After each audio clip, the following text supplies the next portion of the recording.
അങ്ങനെ ഈസ്റ്റ് ബംഗാളിനെ തോൽപ്പിച്ചുകൊണ്ട് കേരള ബ്ലാസ്റ്റേഴ്സ് ഇതാ നിലവിൽ സൂപ്പർ കപ്പിൻ്റെ ക്വാർട്ടറിലേക്ക് പ്രവേശിച്ചിരിക്കുകയാണ്. ഈസ്റ്റ് ബംഗാളിനെ എതിരില്ലാത്ത 2 ഗോളുകൾക്കാണ് കേരള ബ്ലാസ്റ്റേഴ്സ് പരാജയപ്പെടുത്തിയത്. ഇനി കേരള ബ്ലാസ്റ്റേഴ്സിന് നേരിടേണ്ടത് ആരെയാണ്? ഇനി എന്നായിരിക്കും ബ്ലാസ്റ്റേഴ്സിൻ്റെ അടുത്ത മത്സരം?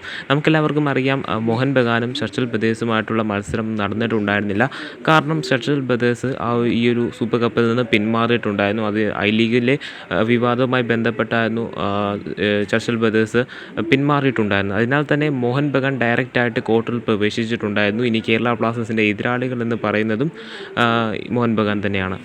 മോഹൻ ബഗാനുമായിട്ടുള്ള ഈ ഒരു മത്സരം നടക്കുവാനായിട്ട് പോകുന്നത് ഏപ്രിൽ 26 വൈകിട്ട് 4:30-ക്കാണ്. കേരള ബ്ലാസ്റ്റേഴ്സ് ഈ ഒരു മത്സരം വിജയിച്ച് കഴിഞ്ഞാൽ നേരിട്ട് തന്നെ സെമി ഫൈനലിലേക്ക് കടക്കുവാനായിട്ട് സാധിക്കുമെങ്കിൽ പോലും നിലവിലെ ISL ലീഗ് ഷീൽഡ് വിന്നറും അതുകൊണ്ട് തന്നെ ISL കപ്പ് വിന്നറുമായിട്ടുള്ള മോഹൻ ബഗാനെ തോൽപ്പിക്കുക എന്ന് പറയുന്നത് അത്ര എളുപ്പമല്ല കേരള ബ്ലാസ്റ്റേഴ്സിന്.